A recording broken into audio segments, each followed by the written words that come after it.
Olá pessoal, muito bom dia a todos, que a paz de Jesus esteja presente nos nossos corações na manhã de hoje. Eu sou Wilson Rodrigues do Jefa Sorocaba, estamos aqui para o nosso trabalho de assistência espiritual aos animais, sempre no primeiro domingo do mês, por enquanto apenas online.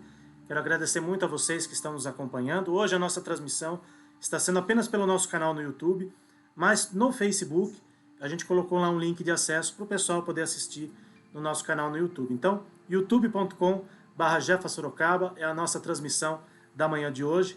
O pessoal que normalmente assiste no Facebook, a gente colocou lá um link de acesso. Então, acessando o Facebook, é só clicar lá no link que você assiste a nossa transmissão pelo YouTube. Na tela aqui para vocês também o número do nosso WhatsApp e também do nosso Telegram. 15, o DDD da região de Sorocaba, 981201843. Pessoal que quiser mandar mensagens e perguntas para a nossa convidada de hoje, quando ela fizer a sua apresentação, pode mandar ou no chat da transmissão do YouTube, ou também pelo nosso WhatsApp, ou pelo nosso Telegram. Na tela para vocês também o nosso site, jefasorocaba.com.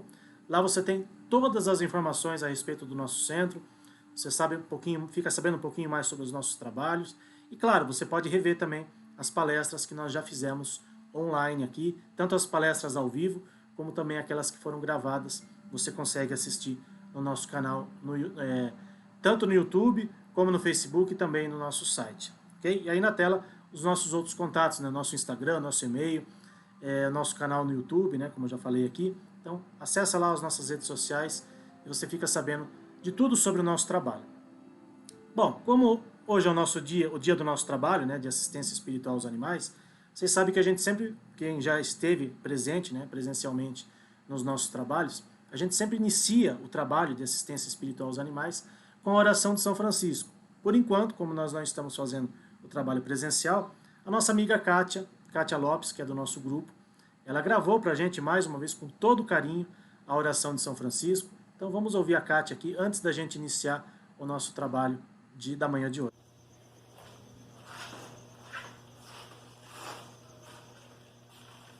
Bom dia, que a paz esteja em nossos corações, que Deus abençoe a todos nós nessa manhã maravilhosa, que estaremos cantando a oração de São Francisco de Assis, mas antes eu vou ler uma mensagem para todos do texto do livro Vida Feliz de Divaldo Franco, Espírito Joana de Ângeles. Fala assim: nunca percas a esperança, haja que houver, permanece confiando. Se tudo estiver contra e o insucesso te ameaçar com o desespero, ainda aí espera a divina ajuda. Somente nos acontece o que será de melhor para nós. A lei de Deus é de amor, e o amor tudo pode, tudo faz. Quando pensares que o socorro não te chegará em tempo, se continuares esperando, descobrirás, alegre, que ele te alcançou minutos antes do desastre. Quem se desespera já perdeu parte da luta que irá travar, avançando prejudicado. Que mensagem para nós, nesse tempo que nós estamos vivendo e diante de dificuldades que possam aparecer em nossas vidas. Nesse momento, eu convido a todos para cantarmos juntos a oração de São Francisco de Assis, já sabendo que os nossos lares estão sendo visitados por Deus, por toda a espiritualidade, visitando os nossos animais, abençoando a todos.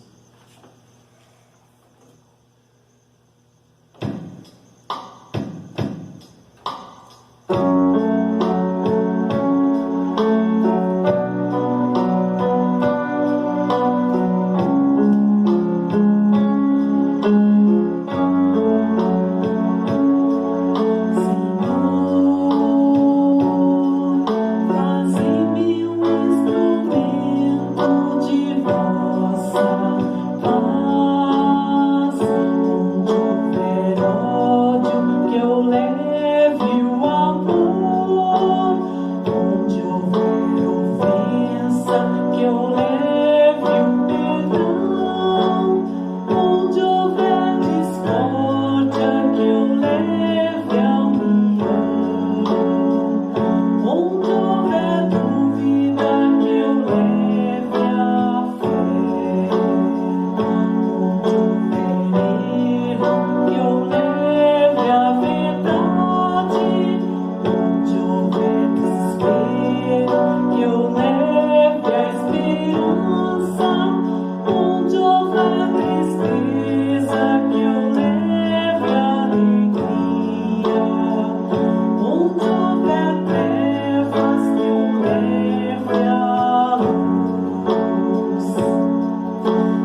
espiritualidade.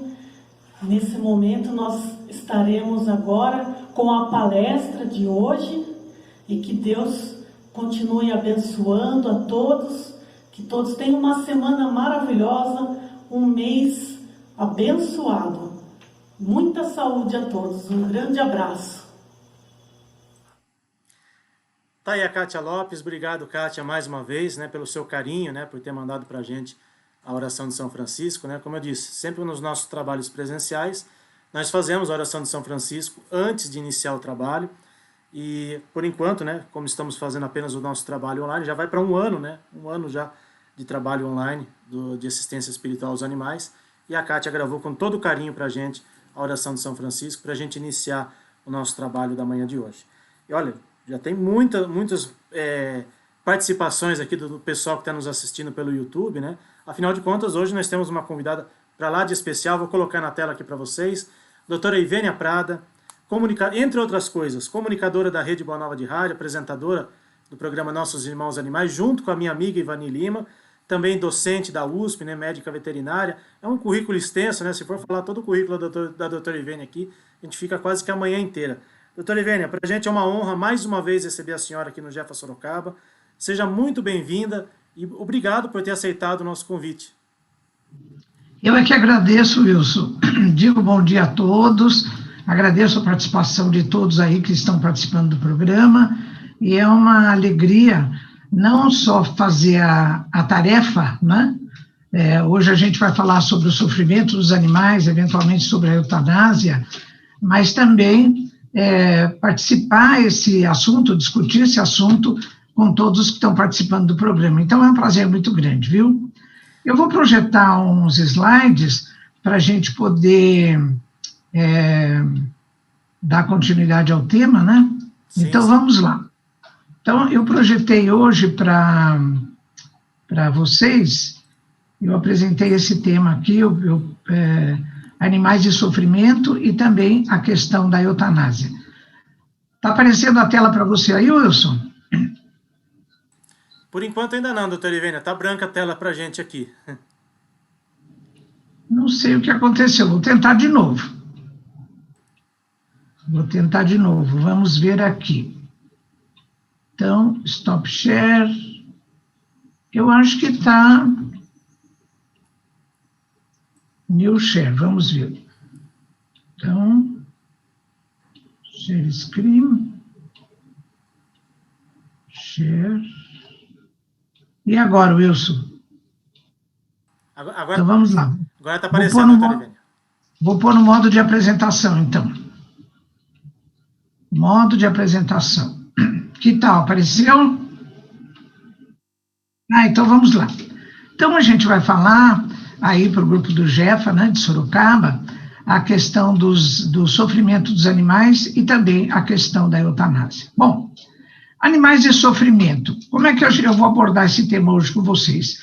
Segundo alguns tópicos. Olha, eu vou falar primeiro que para os animais não há expiação, né? A gente já sabe isso pelo Livro dos Espíritos. Então a gente se pergunta, bom, se para os animais não há expiação, por que eles sofrem, né? Então a gente vai falar que outra opção do sofrimento representa as experiências como ensino renovador. Vou mostrar essa lição através de André Luiz. Mas uma coisa que nos preocupa muito é quando o sofrimento dos animais é da nossa responsabilidade, é causada pelo ser humano, né? O sofrimento é causado pelo ser humano. Afinal, qual é a verdadeira natureza dos animais? Como é que nós devemos ver os animais? São coisas, são espíritos em evolução, são seres sencientes, o que é que eles são? Né? O pioneirismo da doutrina espírita em explicar isso, né? E vamos depois, então, depois da gente saber a verdadeira natureza dos animais, a questão da eutanásia. Os animais que estão em sofrimento, é válida ou não a opção da eutanásia, né? E depois a gente conclui com alguns recados de André Luiz, de Emmanuel, de espíritos amigos, dizendo que os animais merecem todo o nosso respeito e também a nossa misericórdia, né? Bom, vamos ao primeiro item. Para os animais não há expiação, né? Então, na questão 602 do Livro dos Espíritos, existe a pergunta que Kardec fez aos espíritos. Os animais progridem como homem por sua própria vontade ou pela força das coisas? Resposta: pela força das coisas, e é por isso que para eles não há expiação. Aí a gente cai num beco sem saída, porque na nossa herança hebraico-cristã, a gente tem esse significado oculto de que tudo que se sofre na natureza é por conta de atos indevidos do passado, né? Tudo é expiação. Esse é um conceito absolutamente errado, porque não é tudo que se passa aqui no planeta, inclusive em relação ao ser humano, que é expiação, né? Então, nós vamos ver, vamos recorrer a André Luiz para que ele nos explique por que os animais sofrem e por que o ser humano também sofre, às vezes, sem que isso tenha o significado de expiação. No livro Libertação, de André Luiz, logo no primeiro capítulo, ele diz assim: o sofrimento, a reparação ou ensino renovador. A reparação é por conta de expiação, né? Ou ensino renovador. Então, para o ser humano, nós vamos entender desde já que existem duas formas de sofrimento. Reparação, que é a expiação. Às vezes, no passado, nós prejudicamos alguém, nós atuamos de maneira indevida. Essa mesma situação, ela vem outra vez na nossa vida para que a gente tenha uma opção mais adequada de comportamento, né? Então, é o sofrimento, expiação ou reparação. Mas também, até para o ser humano, existem as oportunidades de ensino renovador. Herculano Pires explica muito bem isso também. Não é toda vez que a gente escorrega numa superfície lisa e quebra uma perna que a gente está expiando alguma coisa do passado. Simplesmente a matéria de que o nosso corpo é constituído é passível de fraturas, de infecções, de parasitoses, de processo degenerativo, e às vezes o próprio desgaste da máquina, que é o nosso corpo, acaba ocasionando o que nós chamamos de sofrimento, né? Quando isso nada mais é do que oportunidade de ensino renovador, ou seja, oportunidade de aprendizado. Bom, e para os animais, então, como não existe o sofrimento e expiação, então sobra o ensino renovador. Então, nós acabamos entendendo, a partir daí, que toda a natureza, inclusive as plantas, os animais, os seres humanos, os animais das mais diferentes espécies, as plantas também, acabam tendo essa vivência da matéria em que o princípio inteligente está encarnado e, portanto, vão sofrendo experiências cujo subproduto a gente acaba chamando de sofrimento, né? Então, para os animais, o sofrimento é sempre uma questão de oportunidade de aprendizado, de ensino renovador. Também Herculano Pires, que gostava muito dos animais, no seu livro O Mistério do Ser Ante a Dor e a Morte, ele diz assim: por que os animais sofrem? Ora, sofrem porque evoluem, e toda evolução é acompanhada das dores do parto, que anunciam as transações evolutivas para planos superiores. Então, Herculano diz, olha, tudo na natureza está sob a lei do progresso, sob a lei da evolução. E ao evoluir, o ser sofre, não é? Porque todo aprendizado, toda aquisição, ela acontece como se fosse um parto para uma nova oportunidade, para um novo aprendizado, para novas etapas de amadurecimento. Bem, mas ainda em relação a isso, tem uma página de Emmanuel, chamada Animais e Sofrimento, psicografada por Chico Xavier, em Uberaba, em 14 de dezembro de 1969. É belíssima essa página. No meu livro, A Questão Espiritual dos Animais, quando eu falo no capítulo de Animais e Sofrimento, eu coloco a página na sua íntegra. Aqui eu vou fazer só um resumo, né? Então, ele diz assim: ninguém sofre tão somente para resgatar o preço de alguma coisa. Sofre-se também angariando os recursos preciosos para obtê-la. Que mal terá praticado o aprendiz ao sujeitar-se aos rigores da escola? Ele está falando de que escola? Da escola da vida, não é?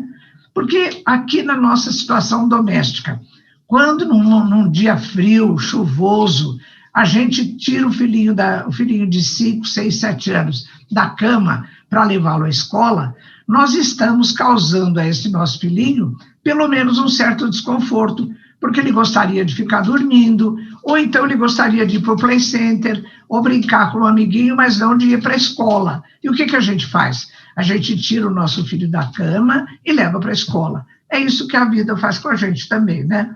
Então, que mal terá praticado o aprendiz ao se sujeitar aos rigores da escola. Assim, continua Emmanuel, é que o animal atravessa longas eras para instruir-se. Para atingir a auréola da razão, deve conhecer comprida fieira de experiências. Então, como diz André Luiz, em Libertação, logo no capítulo 1, para os animais e também, em grande parte, para os seres humanos, o que nós chamamos de sofrimento nada mais representa do que oportunidade de aprendizado, vivência de experiências que nos vão conduzindo no caminho da nossa evolução espiritual. Agora, uma coisa que a gente fica muito preocupada é quando o sofrimento dos animais é causado pelo ser humano, portanto, é da nossa responsabilidade. Eu estou pondo algumas figurinhas aí para vocês já verem, né? Quanto sofrimento a gente sujeita os animais de maneira, às vezes, totalmente desnecessária, né? Por exemplo, a produção de alimentos, essa coisa de usar animais em circos, animais em espetáculos de diversão. A produção leiteira ainda é uma atividade que traz muito sofrimento para as fêmeas, né? Essa busca também de matança de filhotes de foca e de outros animais para fazer casaquinho de pele para as pessoas. Então, tudo isso é da nossa responsabilidade. Então, vamos detalhar alguns deles. Animais de produção. Por exemplo, essa vaca que eu estou mostrando para vocês, uma vaca geralmente que é de raças que tem tendência à produção de leite, como é o caso da raça holandesa, ela vai produzir 20 litros, 30 litros, 40 litros. Acontece que essas vacas, essa daí, por exemplo, que ganhou um campeonato leiteiro, ela produziu, em média, durante 5 dias, 107 litros de leite. Então, a própria seleção genética desses animais, ela vai facilitando, ela vai fazendo com que o animal consiga produzir mais leite, a ponto de ficar uma verdadeira aberração, né? Como nós vemos, por exemplo, nessa fêmea que está com uma mama exageradamente desenvolvida para produzir leite para trazer para a nossa mesa e não para o bezerro dela, né? Bom, nesses animais de produção também, muitos procedimentos ainda trazem muito sofrimento, né? Os animais são, às vezes, contidos, como é o caso das porcas, que ficam naquelas gaiolas. Essa produção também tradicional de poedeiras, de galinhas que produzem ovos, elas vivem a vida inteira nessa gaiolinha sem poder sequer dar um passo. Então, todo o setor de produção para produtos de origem animal ainda causa muito sofrimento aos animais. É claro que desde a década de 70, 60, 70, vem vindo, a chamada ciência do bem-estar animal, ela tem procurado minimizar o sofrimento dos animais de produção. Já minimizou muita coisa, já ajudou muita coisa, mas ainda precisamos seguir os estudos, seguir as pesquisas, para que isso tenda a zero, né? Que o sofrimento dos animais tenda a zero nos chamados animais de produção. Animais da pesquisa, também os animais são subjugados, são explorados, são submetidos a muitos sofrimentos. Então, já existe pesquisa a respeito de métodos alternativos e substitutivos ao uso de animais. Muita coisa já melhorou, mas ainda existe muita coisa que a gente precisa pesquisar para melhorar, né? Agora, uma coisa que é inaceitável, porque se a produção animal para a produção de alimentos de origem animal não vai acabar hoje, se também a utilização de animais de pesquisa não vai acabar hoje, é um processo que vai indo lentamente. Agora, uma coisa que precisava acabar agora é a utilização de animais nos chamados espetáculos de diversão, né? Como é o caso do rodeio, da puxada de cavalos, como é o caso desses animais, grandes mamíferos em tanques, né? Rinhas de galo, rinha de pitbull, tudo isso tinha que acabar. Vaquejada, né? Então, inclusive, eu me admiro porque existem políticos que querem fazer desses esportes patrimônios culturais, não é? Isso gera emprego. Então, tem uma porção de argumentos favoráveis à prática disso, à prática de provas de rodeio, de vaquejada, de puxada de cavalo e tantas outras, como se isso fosse absolutamente aceitável, né, do ponto de vista ético. E não é. São sofrimentos causados pelo ser humano e nós precisamos imediatamente parar com isso, né? Então, essa coisa, por exemplo, de utilização de animais em circos, nesses espetáculos, acabam trazendo os animais para uma situação de subjugação, de exploração, que lhes causa não só sofrimento físico, mas sofrimento mental. Por exemplo, essa figura que eu estou mostrando para vocês, qual é o principal predador dos cavalos? São os grandes felinos, não é? Pois olha, nesse circo, o cavalo... um tigre, que é predador natural dos cavalos, ele em cima do cavalo. Toda a musculatura do cavalo, se vocês observarem, ela está rígida, ela está tensa. Esse animal está em sofrimento físico e mental, né? E também essa coisa de elefantes serem treinados para ficarem equilibrados em banquinhos, isso é uma coisa que não dá mais para a gente aceitar, né? Bom, então chegamos nesse ponto que a gente fala... Mas, afinal, qual é a verdadeira natureza dos animais? Será que eles têm sofrimento físico, além do físico também mental? Eles têm memória? Eles fazem associação de ideias? Eles fazem. Olha, a doutrina espírita é absolutamente pioneira nas informações que nos conferem conhecimento a respeito da verdadeira natureza dos animais. Tem muita coisa na doutrina espírita.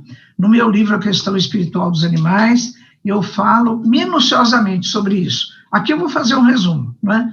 Então, por exemplo, o Livro dos Espíritos 540, 597, 606A, 607, são perguntas de Kardec que são extremamente oportunas em virtude da resposta que obtém dos espíritos para que nós conheçamos a verdadeira natureza dos animais. Por exemplo, na 607A do Livro dos Espíritos, Kardec pergunta: a alma humana teria sido o princípio inteligente dos seres inferiores da criação? Olha a resposta.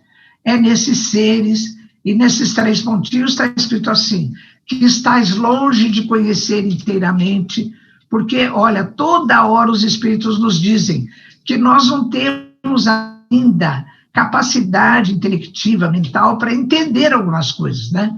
Então, resposta dos espíritos: é nesses seres que o princípio inteligente se elabora e sai para a vida. É um trabalho preparatório, em seguida ao qual o princípio inteligente sofre uma transformação e se torna espírito, né?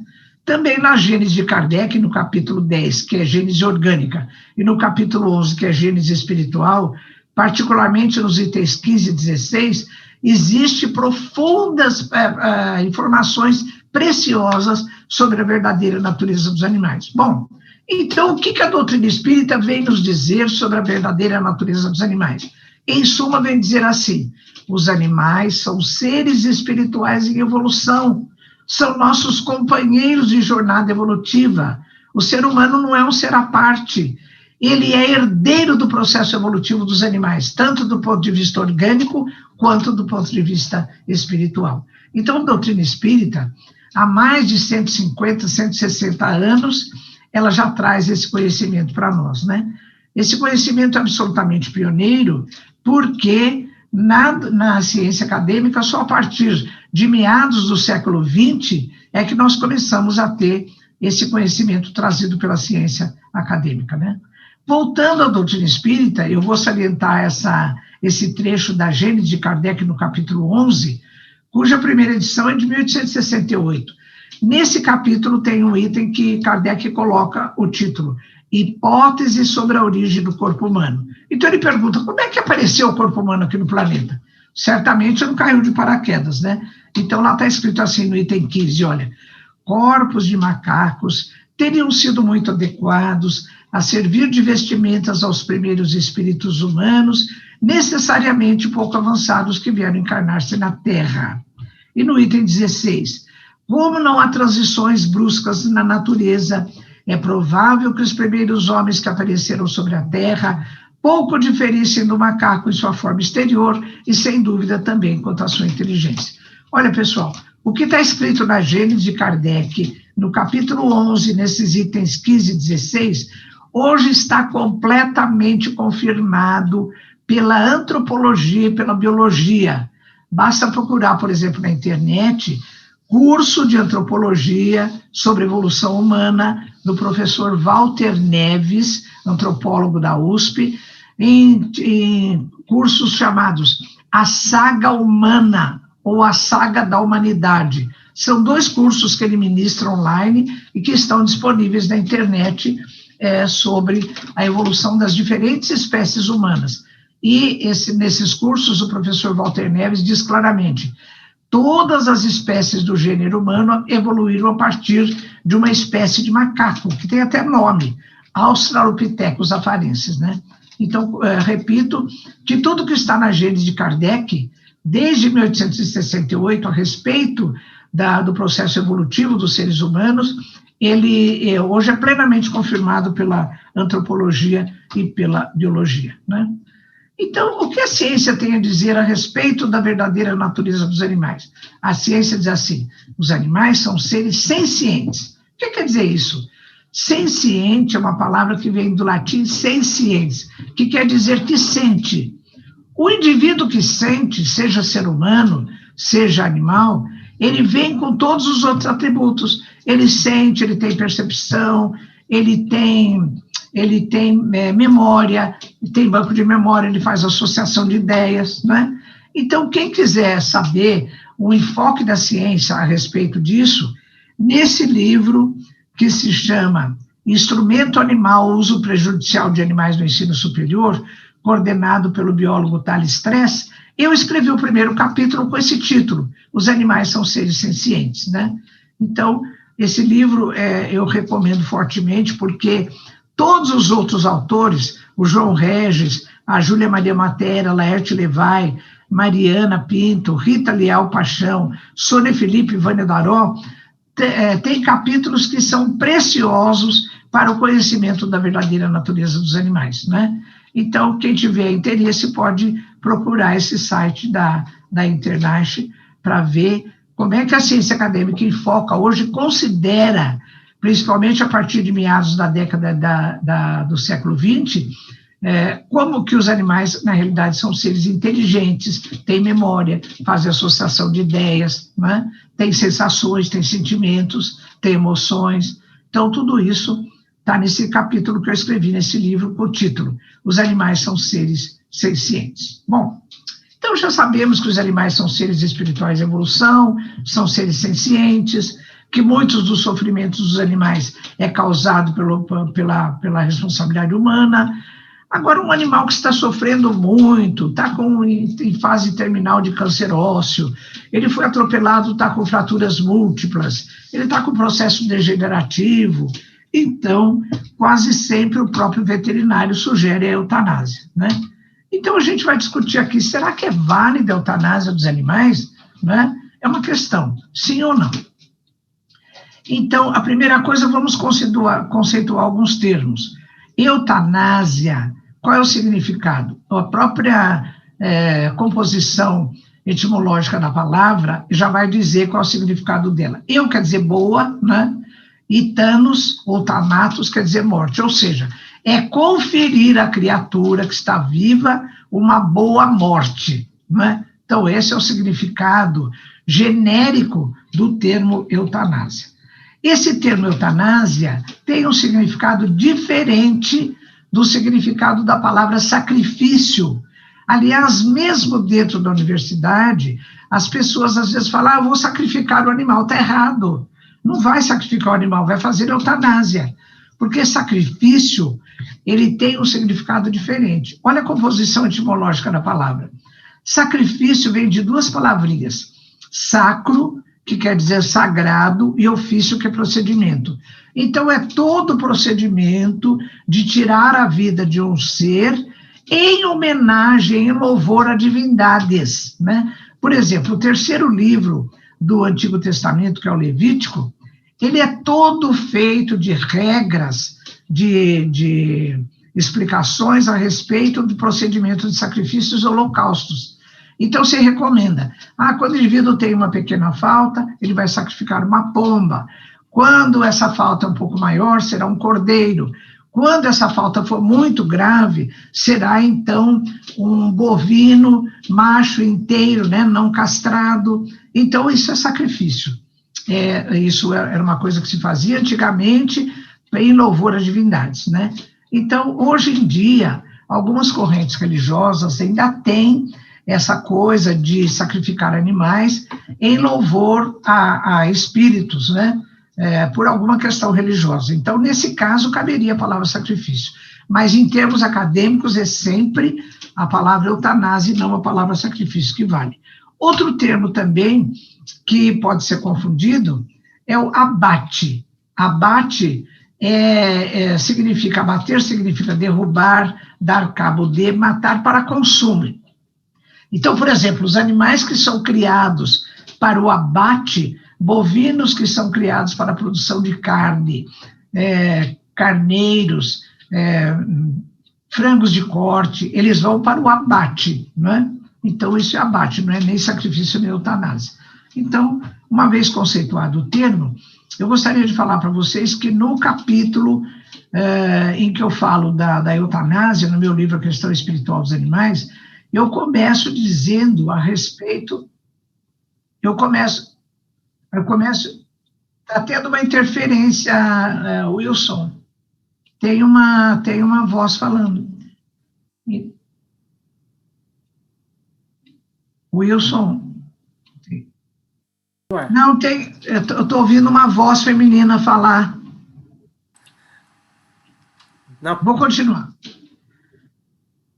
Então, eu falo no capítulo do meu livro que eu falo sobre eutanásia, a primeira coisa que eu falo do enfoque legal, que emana do Conselho Federal de Medicina Veterinária, que é o órgão fiscalizador do exercício profissional do médico veterinário, e que, então, recomenda todo o procedimento em relação à eutanásia. Inclusive, faz a conceituação técnica, como eu acabei de fazer, repete que a competência da eutanásia é privativa do médico veterinário, então não vale qualquer pessoa querer fazer a eutanásia do seu animal. Se a eutanásia for feita do ponto de vista acadêmico, a competência é privativa do médico veterinário. Só o médico veterinário que pode fazer eutanásia dos animais, né? Depois, o Conselho Federal ainda formula todas as indicações para a eutanásia e recomenda procedimentos adequados para cada espécie. Então, para bovino será assim, para equino será assim, então, e assim por diante, né? Bom, vamos ver aqui a questão ética da eutanásia, né? Então, quando a gente assume um animal, nós temos que saber na nossa família que os animais de companhia, eles envelhecem, e eles têm uma vida muito curta, não é? Então, por exemplo, um cão, ele vive em torno de 12, 13, no máximo 15 anos, não é? De modo geral, alguns passam disso, mas a vida deles é curta em relação à nossa vida, que é de 60, 70, 80 anos, né? Então, esse animal, ele vai envelhecer, ele vai precisar de consultas médicas, de medicamentos, às vezes de cirurgia, tudo isso vai custar dinheiro. Depois, isso demanda tempo e despesas. Então, quando a gente vai assumir um animal, a gente vai ter que pensar, eu vou ter tempo para cuidar desse animal, eu vou ter o dinheiro para poder garantir o bem-estar desse animal quando ele precisar de algum recurso, né? Então, nós chegamos numa situação, de repente, às vezes de maneira inadvertida, em que nos deparamos, ele está sofrendo, ele está com um processo degenerativo, com câncer, com uma infecção grave, né? Ele está sofrendo. Então, vem aí, às vezes, o próprio veterinário recomenda, né? Então, vem aquela coisa de fazer eutanásia.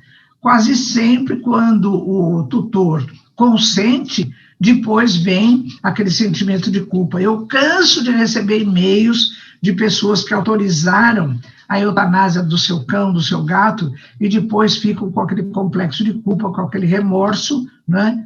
Então, é uma coisa. Se não, existe essa coisa, professora, será que não é egoísmo meu querer que ele fique ao meu lado, enquanto a eutanásia vai livrá-lo do sofrimento? E quem disse que a eutanásia vai livrar esse espírito de evolução do sofrimento, né? Então, é assim, que valor se dá à vida humana, à vida dos animais? E será que a morte acaba com o sofrimento? A gente sabe que na visão espírita isso não acontece, não é? Em relação ao ser humano, a gente sabe muito bem disso. Então, até porque, hoje em dia, existe uma especialização emergente na medicina veterinária, que é de cuidados paliativos, não é? É claro que custa dinheiro, é claro que nem todo lugar tem clínicas de cuidados paliativos, mas, enfim, é uma opção que está surgindo e que a gente tem que referir, né? Bom, então, eu vou citar 2 casos extremos de eutanásia. A banalização da eutanásia e a vivência de casos muito graves, de casos extremos, né? Então, a banalização. Então, chega na sua clínica, a criatura lá com o cachorro de 5, 6 anos, e diz, eu gostaria de eutanasiar esse animal, porque nós vamos mudar de casa para apartamento, lá não cabe o animal, eu não tenho com quem deixar, eu prefiro que ele morra do que ele ficar maltratado. Aí, de repente, ou chega outro e diz, de repente, a minha cachorra ficou com a urina solta e eu não tenho dinheiro para tratar, né? Ou então, ele está muito velho e vai morrer mesmo, vamos viajar de férias ou vamos para outro país. Então, são coisas assim, né? Qualquer circunstância adversa que acontece, a primeira opção é da eutanásia, né? Essa é uma coisa abominável. Eu já vi muitos casos desse, né?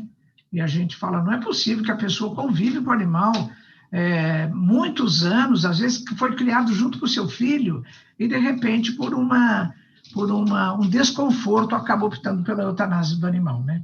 Agora, eu sei que tem casos extremos, né? Às vezes chegam na clínica animais politraumatizados, com doenças muito graves. Tem o caso das zoonoses, doenças que são transmitidas do ser humano para o animal e vice-versa, acaba causando uma questão de saúde pública, né? E, às vezes, a própria impossibilidade de atendimento. Bem, em todos esses casos, é preciso que a gente faça uma reflexão muito grande, né? Então, do ponto de vista acadêmico, do veterinário que está cumprindo o seu papel como médico veterinário, às vezes de visão materialista, ele, numa situação de dificuldade, ele recomenda a eutanásia e ponto final. Agora, para nós que somos espíritas, como é que a coisa fica, né? Então, vamos ver a visão espírita. Olha, eu não encontrei nada na obra espírita, eu me considero uma estudiosa da obra espírita, mas eu não sei tudo. Jamais eu encontrei alguma coisa que diga especificamente sobre eutanásia em animais. Mas eu vou fazer um raciocínio junto com vocês. No livro de André Luiz Obreiros, A Vida Eterna, existe um relato de 4 desencarnes, e um deles é por eutanásia.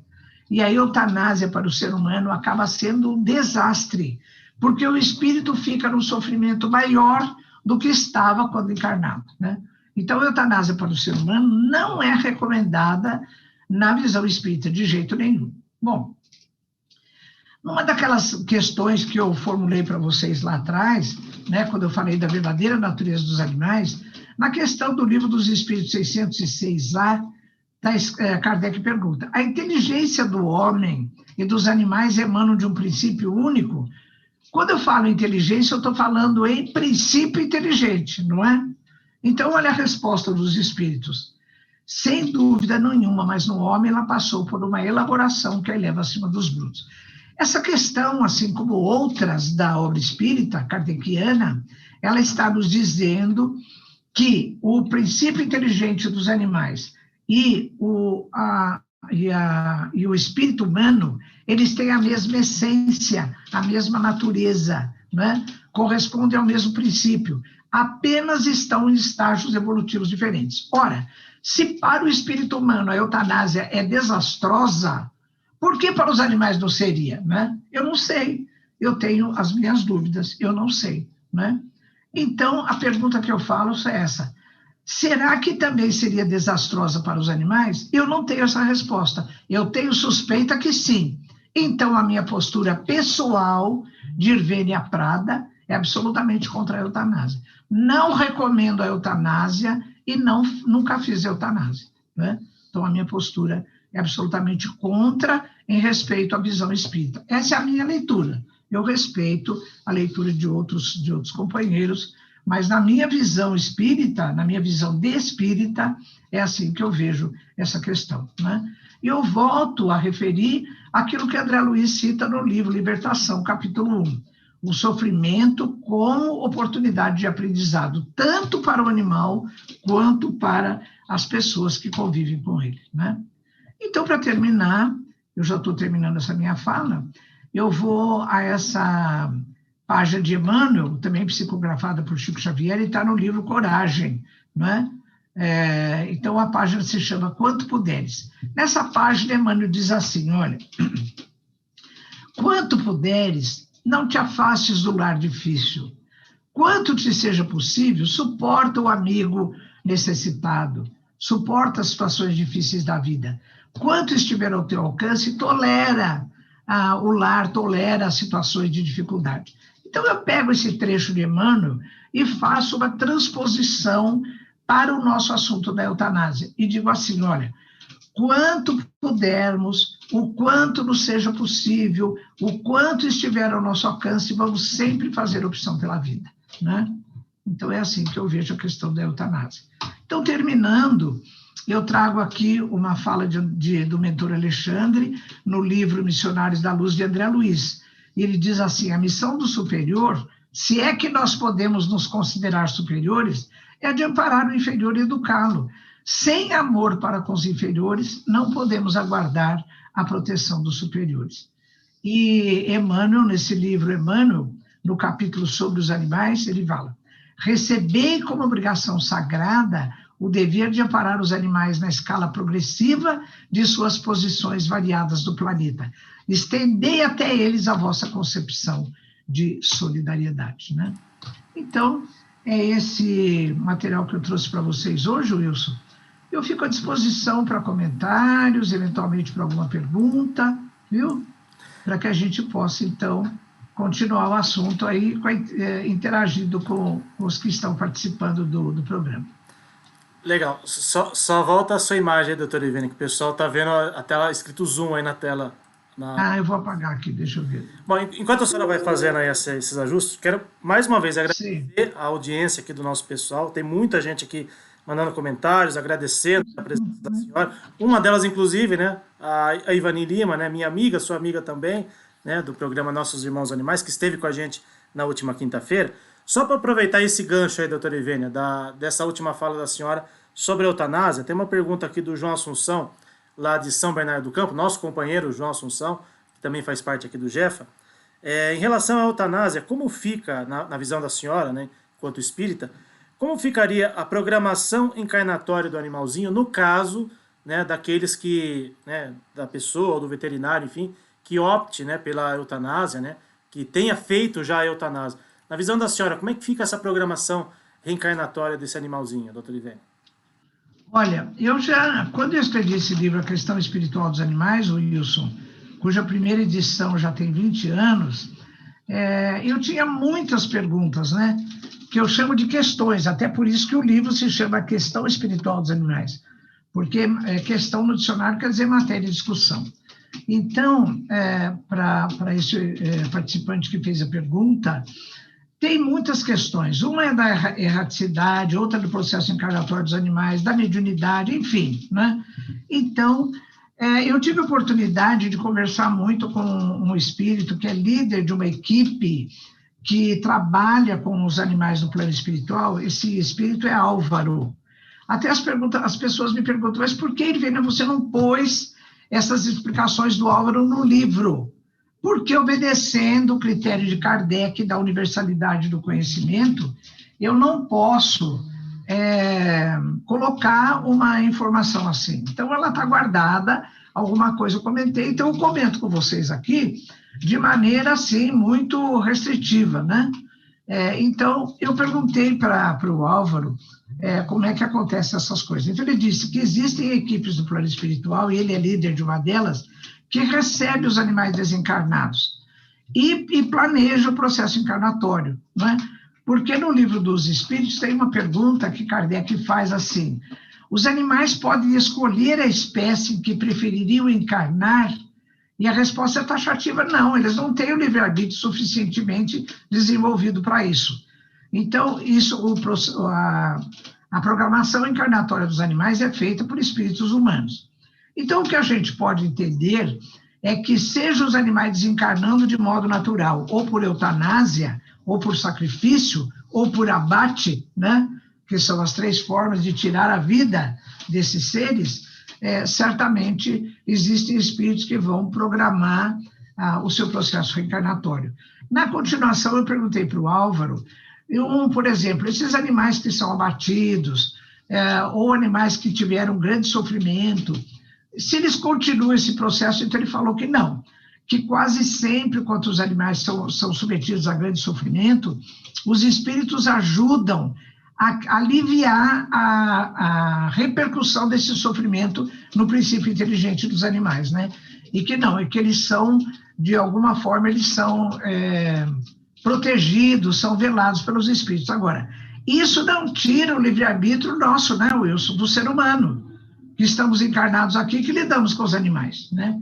Mas os espíritos fazem o que podem, sim, a respeito da programação encarnatória dos animais. Agora, exatamente como isso é feito em cada caso, nós não temos informação, né? Mas nós sabemos que a misericórdia do Pai, que também criou os animais, ela permite que espíritos benfeitores cuidem dos animais no plano espiritual, como nós aqui, que temos boa intenção, cuidamos dos animais aqui no plano encarnatório, né? Legal. Tem mais uma pergunta aqui que está no YouTube, inclusive. Sim. Pinto de Oliveira. Ele não fala de onde é, mas obrigado, Pedro, por você estar participando aqui com a gente. Doutor Ivene, e quando o animal está em sofrimento e percebemos pelo seu olhar e comportamento raivoso que ele não quer ajuda e nos parece que ele quer partir? Pergunta do Pedro de Oliveira aqui no YouTube, doutor Ivene. Olha, Pedro, isso é uma leitura nossa, né? Porque o animal, quando ele está assim, que você está dizendo que ele está com esse olhar, às vezes de desespero, olhar, ele está com dor, ele está com sofrimento. Então, justamente essa especialidade dos cuidados paliativos acabou surgindo para, nesse animal que está em sofrimento, você aliviar o sofrimento dele. Então, existe medicação hoje contra a dor crônica, contra a dor aguda, existe medicação para aliviar o desconforto respiratório, existe medicação para fazer com que os músculos possam relaxar. Então, essa coisa toda, Pedro, na minha leitura, do que eu entendo da visão espírita, a morte, o sacrifício do animal, ou melhor dizendo, a eutanásia do animal, não vai livrar o seu princípio inteligente desse sofrimento, viu? Eu acho que aqui, né, enquanto encarnado, esse animal tem que ser tratado com medicação paliativa, viu? Legal. Isso. Pergunta sobre a eutanásia. Aí a Fernanda Fini, aqui do nosso grupo, inclusive, tinha mandado anteriormente para a minha pergunta, eu repasso para a senhora. Doutora Ivene, os casos de maus tratos aos animais estão cada vez mais crescentes no Brasil e a justiça brasileira é muito branda e omissa, né? Não só com os animais, né? Muito branda e omissa para muitas coisas, né? Bom, a justiça divina, a pergunta da Fernanda Fini aqui de Sorocaba. A justiça divina não poderia poupar a vida desses inocentes, já que eles não têm nada para expiar, ao contrário dos seus algozes? Então, Fernanda, a tua pergunta tem aquele resíduo, né, dessa herança hebraico-cristã que todos nós temos, de que todo sofrimento é expiação, né? Todo sofrimento é assim, você está passando por um sofrimento que você merece, e você, em outra encarnação, aprontou alguma, né? Então, os animais não têm esse viés, como é que fica, né? Então, a nossa visão tem que ser diferente. Agora, a misericórdia divina se faz. Agora, o livre-arbítrio do ser humano, Fernanda, ele é respeitado. Então, nós aqui no plano material, foi por isso que eu pus esse item, quando o sofrimento dos animais é da nossa responsabilidade. Porque grande parte do sofrimento dos animais que convivem conosco é da responsabilidade nossa, é da responsabilidade do ser humano, né? Então, o plano espiritual, como eu já disse, que está zelando pelos animais, cuidando dos animais, muitas vezes eles aliviam a repercussão do sofrimento físico no princípio inteligente desses animais, né? Eles não têm essa conotação afetiva que nós temos dessa coisa, puxa vida, a ingratidão, por exemplo. A gente sofre pela ingratidão porque a gente fica com essa conotação afetiva. Eu esperava, eu fiz tanto pelo indivíduo porque ele não reconhece o que eu fiz por ele, né? Os animais têm esse raciocínio um pouco, muito mais restrito. E os espíritos ajudam para que os animais não sofram muito durante as vivências que causam sofrimentos a eles aqui, né? Então, Fernanda, a eutanásia, ela nunca vai representar uma opção que vai resolver tudo. Então, acaba com isso e está tudo certo. Não, eu tenho convicção que a eutanásia não é a melhor opção, viu? Legal. Mais uma pergunta aqui, doutora Ivênia, da Gabriela, tá bom, também aqui de Sorocaba. Tá bom. Doutora Ivênia, o que a senhora pensa sobre o projeto de lei número 318/2021, do deputado federal Paulo Begston, do PTB do Pará, em que ele declara a criação de animais de patrimônio cultural imaterial do Brasil? O Estado estaria, né, querendo que a exploração animal seja reconhecida como patrimônio cultural. A senhora meio que já falou durante a palestra, mas acho que é importante, a senhora até citou, né, que alguns políticos, né, infelizmente, têm ainda essa visão de que os animais podem, ou pelo menos parte deles, né, tem essa visão de que os animais podem ser considerados como coisas e objetos, e aí algumas festividades, entre aspas, né, seriam consideradas patrimônio cultural. O que a senhora pensa a respeito disso? Olha, Gabriela, eu acho que você está esperando a resposta que eu vou lhe dar. Eu sou totalmente contrário a esse tipo de coisa. Isso é um absurdo, não é? Quantos absurdos a gente já viu? Por exemplo, você considerar a vaquejada como sendo uma atividade cultural e, portanto, ela é legalizada? Nem tudo que é legal é moral. Isso é um absurdo. Nós temos que nos divertir com outra coisa que não seja a custa do sofrimento dos animais, né? Então, considerar que a exploração dos animais, seja para produção de alimentos, seja em pesquisa, seja... E ainda pior ainda, nos espetáculos de diversão, chamados de eventos culturais, isso é um total absurdo. Você veja bem, eu acho que foi em 2019, final de 2019, a custa por projeto do Fórum Nacional de Proteção e Defesa Animal, do qual eu sou assessora técnica honrosamente, chegou no plenário do Senado Federal a solicitação de que não se considerasse mais os animais como bens, como propriedades, mas sim como seres sencientes. Depois de muita discussão, então, o plenário do Senado Federal falou, tudo bem, os animais são seres sencientes, mas tirou da abrangência desse projeto os animais de produção, os animais de pesquisa e os animais utilizados em eventos culturais. Ora, olha a incongruência, Gabriela, porque ou todos os animais são sencientes ou não são. Agora é assim, espera aí. O meu cachorrinho, meu gatinho que está em casa, então tudo bem, ele ser senciente. Agora, não. Aqueles que são de visão utilitarista, que vão ser abatidos no matadouro, que vão lá nos institutos produzirem testes e os espetáculos culturais, esses não. Esses estão fora do projeto. Olha o absurdo disso, a total incongruência disso, né? E a gente está vendo muita coisa, né? O próprio Conselho Federal de Medicina Veterinária, eu estou injuriada, porque agora, foi final do ano passado, teve um manifesto considerando a vaquejada também como evento cultural, né? Falei, mas olha, no dia da formatura a gente vai lá e jura, faz um juramento de que toda a nossa atividade vai ser para proteger os animais, para isso, para aquilo, depois vira o contrário.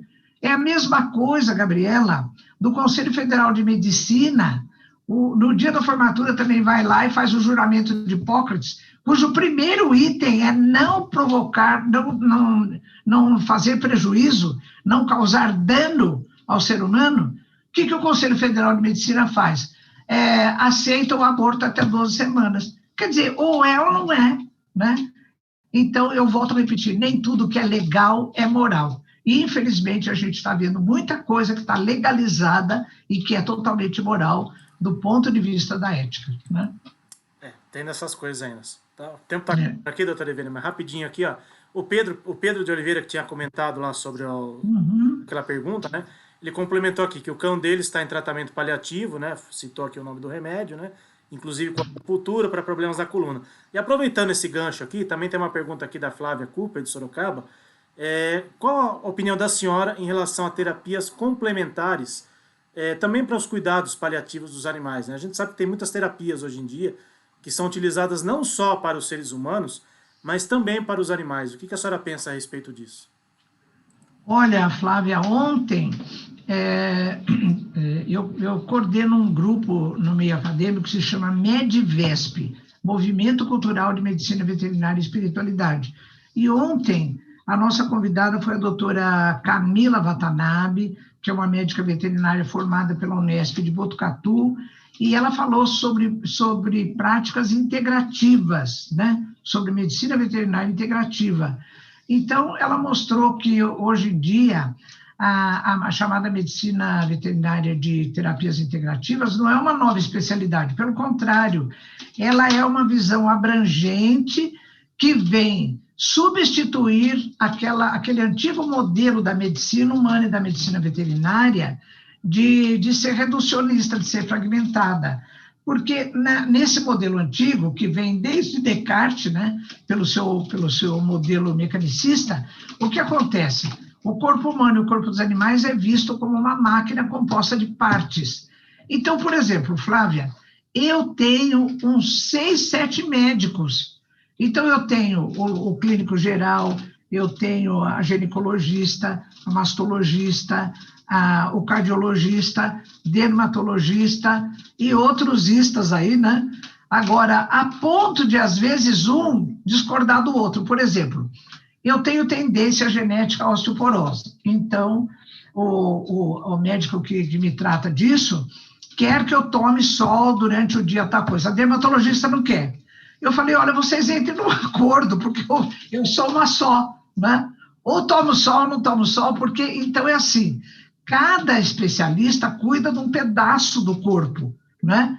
Então, essa medicina integrativa, ela vem trazer essa visão holística do indivíduo e aceita a participação de outras formas de atendimento que não a de remédio, né? Então, nessa medicina integrativa, cabe a homeopatia, cabe a acupuntura, cabe o reiki, cabe isso, cabe aquilo, né? Então, até de maneira muito adequada, a doutora Camila Watanabe falou que a gente precisa, ao abrir esse leque de opções, tomar cuidado também de, às vezes, entrar nesse viés alguma coisa que não é comprovada por evidências. Porque, então, se você tem, por exemplo, uma opção religiosa, e dentro dessa opção religiosa você tem um determinado procedimento, isso é válido na tua concepção. Mas, às vezes, quando isso não passa por critérios de evidência, você não pode aceitar isso dentro do elenco das chamadas, das chamadas opções da medicina integrativa, né? Mas eu sou totalmente favorável, tanto que, por exemplo, eu faço tratamento homeopático, né? Eu faço acupuntura, e dentro das minhas concepções, eu também tenho outras opções de tratamento, né? E para os animais também isso é totalmente válido.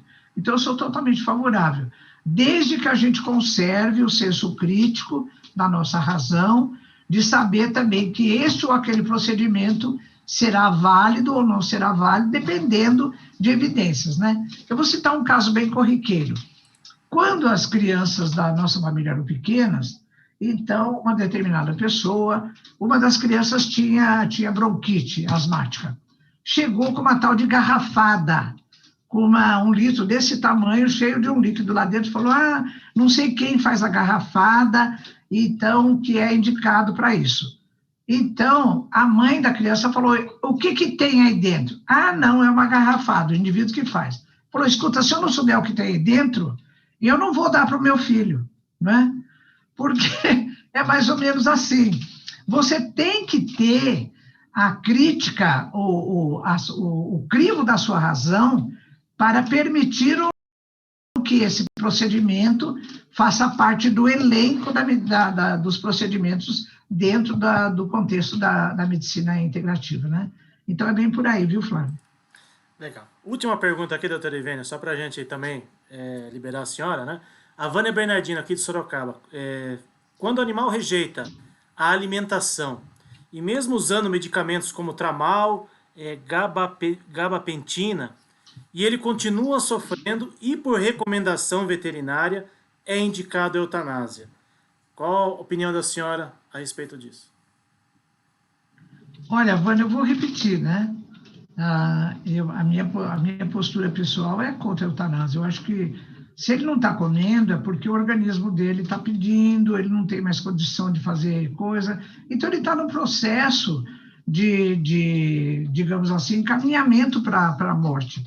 Desde que você põe um soro na veia ou um soro glicosado, né? Existem outras formas de alimentação do indivíduo que não seja pela alimentação oral, né?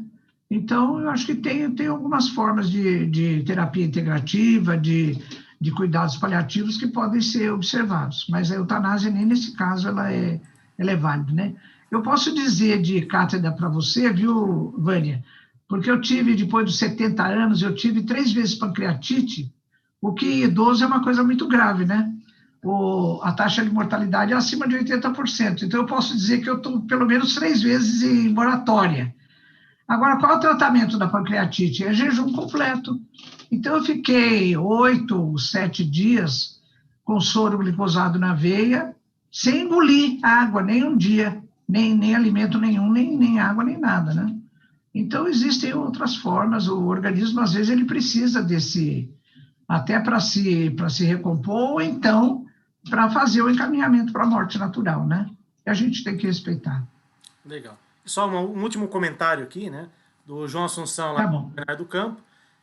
O João também é um companheiro nosso aqui do Jefa, né? Ele tem lá a CEAM, que é a Casa Esperança, Amor e Misericórdia, e lá eles tratam, né, animais em estado terminal, e eles utilizam, né, dessas técnicas integrativas que a senhora citou aí, e ajuda bastante, né? Se não na recuperação do animal, mas porque pelo menos ele tenha, né, um desencarne um pouco mais tranquilo, um pouco mais sereno, né? Já que muitas vezes, infelizmente, né, está fora do nosso alcance poder salvá-los, né? Na nossa visão materialista, né, a gente acha que salvar o animal é preservá-lo aqui ainda encarnado. Às vezes é necessário, né, que ele parta, para nossa tristeza, né? Eles têm uma vida mais curta que a nossa, né? Mas enfim. Doutora Ivênia. Wilson, oi, pois não. Qual é o nome desse nosso amigo? O João Assunção e a Cleide Oliveira, os nossos amigos lá de São Bernardo do Campo. João? João Assunção, isso. João Assunção. Olha, João, parabéns pelo trabalho, viu? E essa coisa, como o Wilson falou, a gente tem esse resíduo, ainda por esse modelo cartesiano da medicina, né? Que todo médico veterinário, a função dele é salvar a vida, é manter a vida. Isso é um equívoco, é um mito. Porque você faz a qualidade de vida, você dá o suporte, mas chega uma hora que o indivíduo tem que partir. Eu presenciei isso pessoalmente com a minha mãe, viu, João? A minha mãe tinha 95 anos, fazia mais de 10 anos que ela estava na cama, ela teve uma pneumonia grave, foi hospitalizada, ela ficou 1 mês na UTI e não deixava a minha mãe desencarnar. Eu peguei e fui falar com o médico, eu falei, olha, o senhor, na minha visão, o senhor está fazendo uma distanásia, porque assim, a pressão da minha mãe caía, adrenalina, o rim parou, põe na máquina. Eu falei, olha, eu quero que o senhor cuide muito bem da minha mãe, mas o senhor deixa ela morrer na hora que chegar a hora dela. Ele falou, mas a minha função aqui é manter a vida. Eu falei, o senhor está equivocado. O senhor tem que dar suporte para minha mãe, para ela ter uma qualidade de vida, não sofrer, mas o senhor tem a morte faz parte da vida. Eu não quero que o senhor mate a minha mãe, eu quero que o senhor permita que ela viva o tempo de vida dela, né? É uma coisa absurda, então, essa coisa, né, João? O Wilson falou muito bem, nós temos esse resíduo ainda, porque às vezes você dá o suporte para o indivíduo, seja ser humano, seja animal, para que ele chegue ao final da vida dele da maneira mais adequada possível, né? Então, esse é o nosso objetivo, nessa visão holística, né? Nessa visão sistêmica da medicina integrativa. Legal. Doutor, bom, então eu quero mais uma vez agradecer a todos que estiveram conosco, né? Bom, então eu quero mais uma vez agradecer a todos que estiveram conosco, né, na manhã de hoje. E doutor Ivênia, mais uma vez obrigado por estar aqui com a gente, fazendo essa palestra online. Então, ao final desse nosso encontro, eu queria agradecer a todos vocês a participação, a oportunidade de tratar desse assunto, né, que a gente sempre questiona muito, que é a questão do sofrimento dos animais e, eventualmente, da eutanásia, e que foi hoje oferecido esse encontro pelo Grupo Espírita Francisco de Assis, aí de Sorocaba. Agradeço ao Wilson, agradeço a participação de todos, pedindo a Jesus que nos abençoe, que infunda em todos os sentimentos, em todos os nossos sentimentos, a luz do seu imenso amor, para que a gente continue nessa proposta de respeitar a verdadeira natureza dos animais e amá-los, tratar deles, cuidar deles, diminuindo o sofrimento que nós, seres humanos, muitas vezes somos os causadores, né? Então, que Jesus nos abençoe a todos. Agradeço muito a oportunidade. Nós aqui agradecemos, doutora Ivênia. Mais uma vez, obrigado, né, por ter disposto aí do seu tempo com o Jeff Sorocaba. E a vocês que nos acompanharam, né, na manhã de hoje, muitíssimo obrigado. Lembrando que amanhã, segunda-feira, estaremos de volta aqui em mais uma palestra online. Tenham todos um ótimo final de domingo. Que Deus abençoe a todos vocês. Até amanhã, pessoal.